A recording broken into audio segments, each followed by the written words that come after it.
Assalamualaikum warahmatullahi wabarakatuh. Perkenalkan, nama saya Syahrul Ramadan, NIM 1904020086 dari Prodi Perbankan Syariah. Di sini saya akan menjelaskan 6 materi singkat mengenai mata kuliah isu-isu perbankan dan lembaga keuangan syariah. Adapun judul dari keenam materi tersebut ialah materi yang pertama, Bank Umum Syariah, Bank Pengkreditan Rakyat, dan Bank Pembiayaan Rakyat Syariah. Materi kedua, Baitul Mal wa Tamwil. Dan materi ketiga, Pasar Uang. Materi keempat, Pasar Modal. Dan materi kelima, Perkembangan kartu plastik. Serta materi keenam yaitu Pegadaian. Kita masuk ke materi yang pertama, yaitu Bank Umum Syariah atau singkatnya BUS atau BUS, adalah bank yang dalam aktivitasnya baik itu menghimpun dana dan maupun menyalurkan dananya, memberikan dan mengenakan imbalan atas dasar prinsip syariah, yaitu jual beli dan bagi hasil.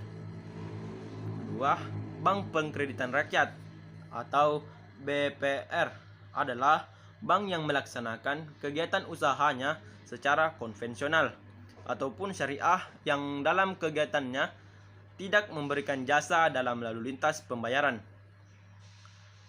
Lanjut ke Bank Pembiayaan Rakyat Syariah, yaitu adalah bank yang berprinsip syariah yang tidak menyediakan jasa dalam lalu lintas kegiatan pembayaran.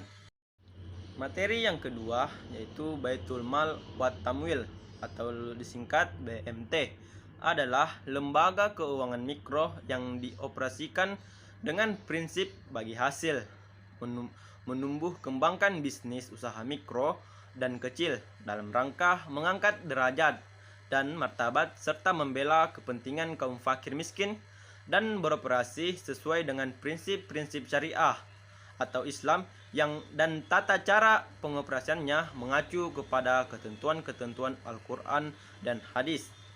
Baitul Mal wa Tamwil atau BMT terdiri dari dua istilah, yaitu Baitul Mal dan Baitul Tamwil. Baitul Mal lebih mengarah pada usaha-usaha pengumpulan dan penyaluran dana yang non-profit seperti zakat, infak, dan sedekah. Sedangkan Baitul Tamwil sebagai usaha pengumpulan dan penyaluran dana komersial. Materi ketiga yaitu pasar uang atau money market, adalah suatu wadah tempat pertemuan antara pemilik dana dengan calon konsumen, baik itu bertemu langsung maupun melalui perantara, atas transaksi permintaan atau penawaran terhadap sejumlah dana atau surat-surat berharga jangka pendek yang mempunyai jangka waktu 1 tahun.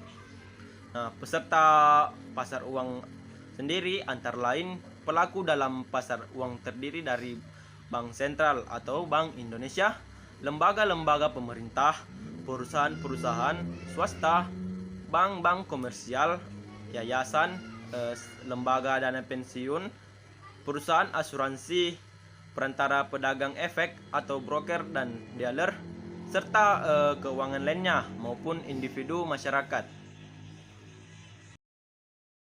Materi keempat yaitu pasar modal atau capital market, merupakan pasar untuk berbagai instrumen keuangan jangka panjang yang bisa diperjualbelikan, baik itu surat utang, obligasi, equity atau saham, reksadana, instrumen derivatif maupun instrumen lainnya. Pasar modal merupakan sarana pendanaan bagi perusahaan maupun institusi lain, misalnya pemerintah, dan sebagai sarana bagi kegiatan berinvestasi. Dengan demikian, pasar modal memfasilitasi berbagai sarana dan prasarana kegiatan jual beli dan kegiatan lainnya. Materi kelima yaitu perkembangan kartu plastik. Pada dasarnya, kartu plastik ialah kartu yang dikeluarkan oleh bank atau lembaga keuangan non-bank yang dapat digunakan sebagai alat pembayaran transaksi atas barang maupun jasa, atau menjamin keabsahan cek, yang dikeluarkan serta dapat pula digunakan untuk penarikan uang tunai di ATM. Adapun fungsi kartu plastik yaitu satu sebagai sumber kredit, dua sebagai penarikan uang tunai, tiga itu penjaminan cek. Jenis-jenis kartu plastik: satu, berdasarkan fungsinya ada debit card, charge card, credit card, cash card, check guarantee card. Dua, berdasarkan wilayahnya ada kartu plastik nasional dan kartu plastik internasional. Dan ketiga, berdasarkan afiliasinya ada CO branding card dan affinity card. Materi keenam yaitu pegadaian. Pegadaian merupakan salah satu bentuk keuangan yang bukan bank di Indonesia yang mempunyai berbagai kegiatan untuk dapat membiayai kebutuhan masyarakat, baik itu bersifat produktif maupun konsumtif dengan menggunakan hukum gadai. Tujuan ideal dari pegadaian adalah penyediaan dana dengan prosedur yang sederhana kepada masyarakat luas, terutama kalangan menengah ke bawah, untuk berbagai tujuan seperti konsumsi, produksi, dan lain sebagainya.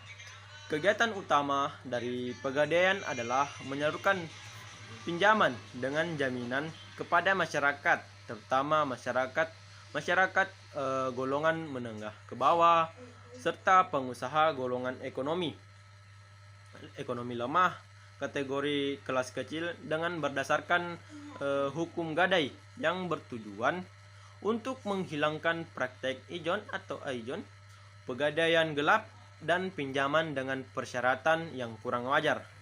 Jadi itulah 6 materi singkat yang bisa saya sampaikan. Kurang dan lebihnya mohon dimaafkan. Saya akhiri dengan ucapan wallahul muwaffiq ila aqwamit thariq. Wassalamualaikum warahmatullahi wabarakatuh.